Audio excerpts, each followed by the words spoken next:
J'ajoute une chose, je suis à mon 5e post-it.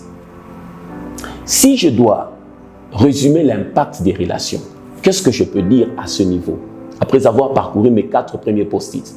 Si je dois résumer l'impact des relations, je dirais 2 mots, identité et puis action. 2 mots caractérisent l'impact relationnel. Il y a identité et puis action. Identité, action. En d'autres termes, que vais-je dire par là? Je vais dire ceci.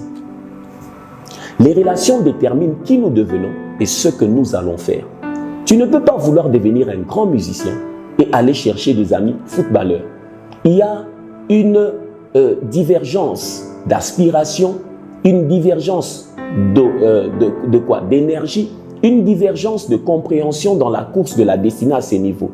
Ils ont du potentiel pour être des joueurs, mais n'ont pas du potentiel pour être des musiciens. Les personnes qui nous entourent façonnent notre vie. Identité et action. Dans le livre saint, il est dit que celui qui marche avec les sages devient sage. En d'autres termes, nous devenons la couleur des personnes que nous fréquentons. Dis-moi qui tu veux devenir et je te dirai avec qui tu dois être en relation. Tu veux devenir un homme d'affaires. Associe-toi à ceux qui marchent dans ce couloir. Les relations déterminent qui nous devenons et ce que nous allons faire. Réfléchis en grand avec moi. Alors que l'année est en train d'atterrir, est en train d'aller vers sa fin, si tu es en train de me suivre, nous sommes en 2020 et il nous reste juste un trimestre qui a déjà été grignoté de quelques jours. Qu'est-ce que tu es censé devenir à la fin de cette année? Réajuste rapidement les personnes qui t'entourent, les personnes que tu côtoies, parce que tu ne le veuilles ou pas, tu auras une identité et tu poseras des actions. Comment certaines personnes ont-elles commencé à fumer du chanvre? Comment certaines personnes sont-elles devenues alcooliques? Comment certaines personnes ont commencé à se prostituer? Comment certaines personnes aussi ont rehaussé leurs résultats aux études? Comment certaines personnes aussi ont distingué dans les études? Comment certaines personnes aussi ont percé dans le ministère, dans les affaires? Derrière tout cela se retrouvent les relations.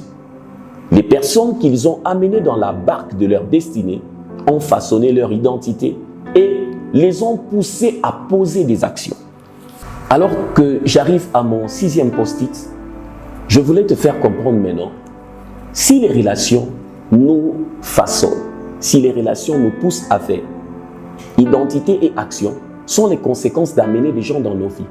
Réfléchis à une chose, on ne vit qu'une seule fois, on a une seule vie, on a un potentiel, mais qui doit être célébré sur la terre. Le talent est inné, mais le succès se gagne. Le potentiel est inné, mais le succès se gagne. Dans la part de maximiser ton potentiel, il faudrait que tu comprennes maintenant ce que je vais te dire. C'est ça que j'appelle les catégories des relations. Les gens qui entrent dans ta vie n'ont pas la même valeur et ne t'emmèneront pas à faire les mêmes choses. Il y a par exemple, la première catégorie, ce sont les relations superficielles. Relations superficielles, ce sont des relations qui n'exigent aucun engagement.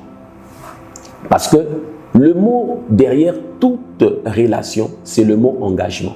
C'est-à-dire, qu'est-ce que je suis censé faire, mes devoirs et mes obligations dans la chose. Les relations superficielles, c'est par exemple quand tu fréquentes un milieu, la personne qui te sert dans un restaurant, la personne qui te donne le courrier dans une station de poste. Ça, ce sont des relations superficielles. Ces personnes, quand elles entrent dans ta vie, elles auront aussi une influence superficielle. Ça ne compte pas tellement. Et la deuxième catégorie, c'est ce que j'appelle maintenant les relations structurées. Les relations structurées se nouent à l'occasion des rencontres régulières. C'est-à-dire, on se rencontre au même endroit de manière régulière. Par exemple, à l'école, on se rencontre, il y a le processus de dynamisme qui se passe. À l'église, on se rencontre, on a un même centre d'intérêt et puis des activités communes. On a un même centre d'intérêt et puis des activités communes. Un même centre d'intérêt. Ça peut être on fréquente le même club de football, on fréquente la même église, on fréquente la même école. Là-bas, ça devient structuré parce que ce que tu fais chaque jour détermine qui tu deviens et engendre instantanément ou automatiquement des relations. Quand tu fréquentes un endroit chaque jour, tu achètes le pain au même endroit, tu te rendras compte qu'à cet endroit, tu vas développer des relations. Celui qui a du mal à développer des relations à un endroit où il va régulièrement, alors est en train déjà de limiter son potentiel. Pour voir qu'un homme a un potentiel qui pourra être célébré, c'est sa capacité à produire ou à se nouer, se connecter avec des gens et bâtir des relations. Les relations structurées. École, c'est un endroit où vous allez régulièrement et vous avez un intérêt commun et des activités que vous faites aussi en commun. La troisième catégorie, ce sont les relations sûres. Parce que dans le dynamisme des relations, une relation superficielle peut devenir une relation structurée et atteindre ce que j'appelle une relation sûre. Dans le processus de ces relations, alors c'est à ce niveau où tu dois te poser la question. Es-tu dans une relation superficielle? Es-tu dans une relation structurée? Es-tu dans une relation sûre ou une relation solide? Retiens avec moi que la relation superficielle ne demande aucun engagement. La relation structurée, vous fréquentez un même endroit, il y a l'intérêt commun et les activités que vous commencez à faire ensemble, ça crée cette relation. Mais la relation sûre, c'est lorsque le mot confiance fait son entrée. Quelqu'un à qui tu peux faire confiance. Dans confiance, il y a le fait de se fier à, se confier à, c'est-à-dire se consacrer à. Est-ce que tu peux donner de ton temps, de ton argent, de tes relations à cette personne que tu veux amener dans ta vie? Le mot confiance est le fondement de toute relation. Une relation qui n'a pas de confiance, n'a pas de fondement, n'a pas d'avenir.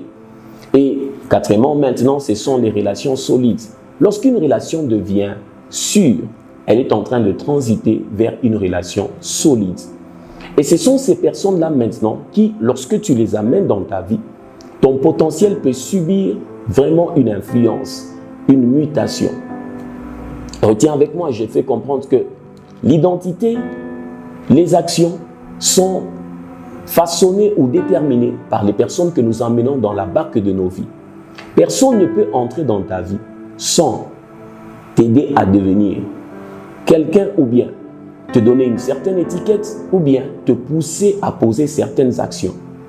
Tout celui que tu as amené dans ta vie, jusque là où tu es, pendant que tu suis cette vidéo, ces personnes t'ont soit aidé à rehausser ta valeur, une identité, soit à poser certaines actions. C'est à ce niveau où tu dois vraiment réfléchir aux personnes que tu amènes dans ta vie.